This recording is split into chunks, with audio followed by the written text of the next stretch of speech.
আপনারা সবাই কেমন আছেন? আশা করি ভালো আছেন। আমিও আল্লাহর অশেষ রহমতে ভালো আছি। আজকে আরেকটা ভিডিও নিয়ে আসলাম আপনাদের মাঝে। আদনানের আব্বু দেখেন নারিকেলগুলো ছিলতাছে, কারণ নারকেলগুলো দুদিন ধরে এনে রেখেছে, কারণ আমরা তো কেউ ছিলতে পারি না। আদনানের আব্বু আবার বাসায়, তাই তাকে দিয়ে ছিলাচ্ছি। সে আবার খুব সুন্দর করে নারকেল ছিলতে পারে। তা একটা দেখেন দাও বানিয়ে নিয়ে রেখেছে, কারণ আমাদের মাঝে মাঝে এরকম অনেক নারকেল আসে আমার নানির বাড়ি থেকে। তাই দাটা বানিয়েছে, জানি নারকেল ছিলতে অসুবিধা জানি না হয়। আর এখানে দেখেন আমার ভাগিনা বলছে যে আমাকে একটা দাও, ডাব দাও, ডাব না নারকেল। ডাব ছিল কতগুলো, সেগুলো খাওয়া হয়ে গেছে, এখন আর ডাব নেই। তাই নারকেল ছিল, তা নারকেলের পানি আবার পাইপটা দিয়ে খাচ্ছে। দূরের এবং কাছের, দেশ এবং দেশের বাইরে যে যেখান থেকে আমার ভিডিওটা দেখছেন, অবশ্যই একটা লাইক দিয়ে ভিডিওটা দেখা শুরু করবেন। আর আপনাদেরকে অসংখ্য ধন্যবাদ আমার ভিডিওটা দেখার জন্য।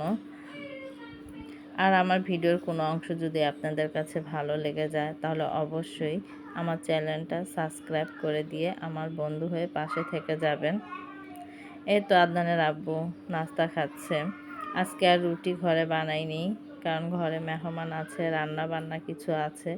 এই কারণে বাইরে থেকেই নাস্তা কিনে এনেছি। এখানে তন্দুর রুটি আর ডাল ভাজি কিনে এনেছি। তা আদনানের আব্বুর নাস্তা খাওয়া শেষ, আমিও খেয়ে ফেলেছি আদনানের আব্বুর সাথে সাথে।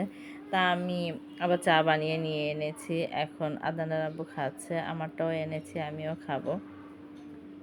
তা আদনানের আব্বু বাসা থাকলে আমরা দুজনে কিন্তু একসাথেই নাস্তা করা হয় আমাদের। আমার চাটাও আমি নিয়ে নিয়েছি, এখন খাচ্ছি।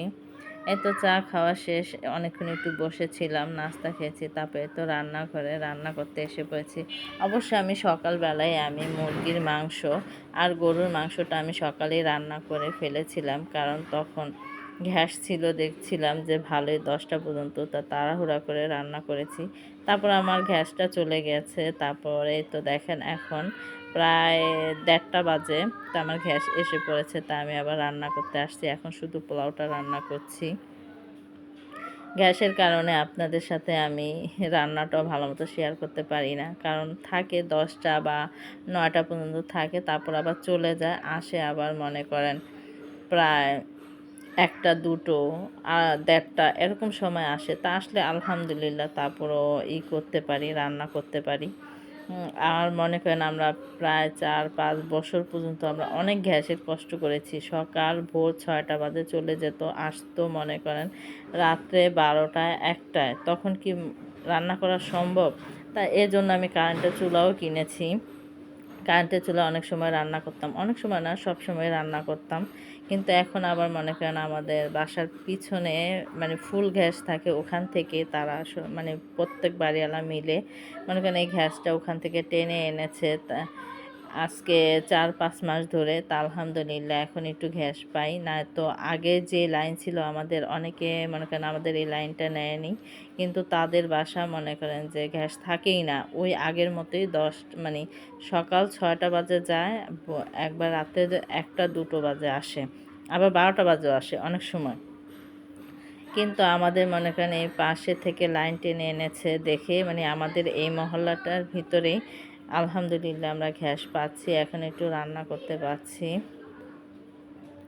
তাই তো দেখেন আপনাদের সাথে কথা বলতে বলতে আমি পোলাওটা কিন্তু বসিয়ে দিয়েছি।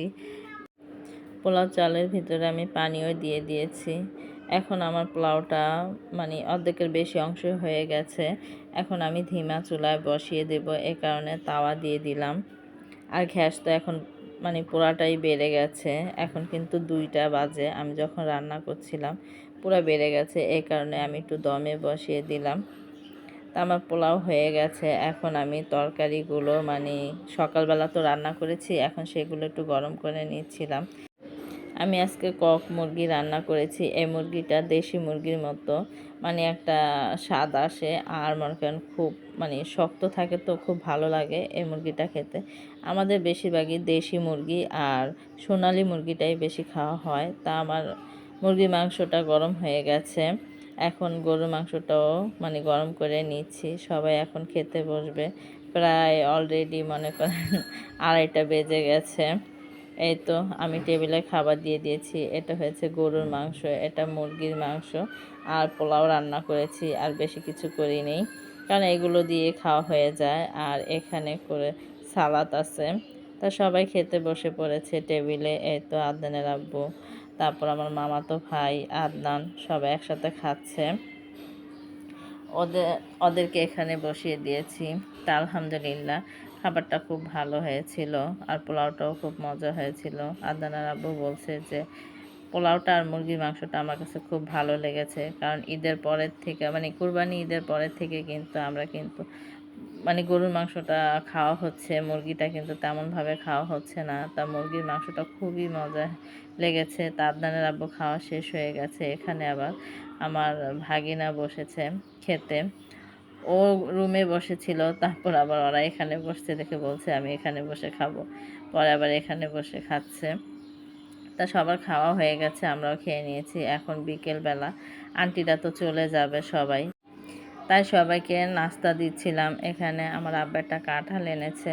কাঁঠালটা কিন্তু দেখতে দেখা যায় অনেক ছোট, কিন্তু রোয়াগুলো কিন্তু মাশাল্লাহ খুবই বড়, আর মিষ্টিও ছিল, মজা ছিল। ভিডিও আর বড় করব না। যদি আমার ভিডিওটা ভালো লাগে তাহলে সবাই আমার পাশে থাকবেন, সবাই ভালো থাকবেন, সুস্থ থাকবেন, আমাদের জন্য দোয়া করবেন। আমরাও আপনাদের জন্য দোয়া করি। আল্লাহ হাফেজ।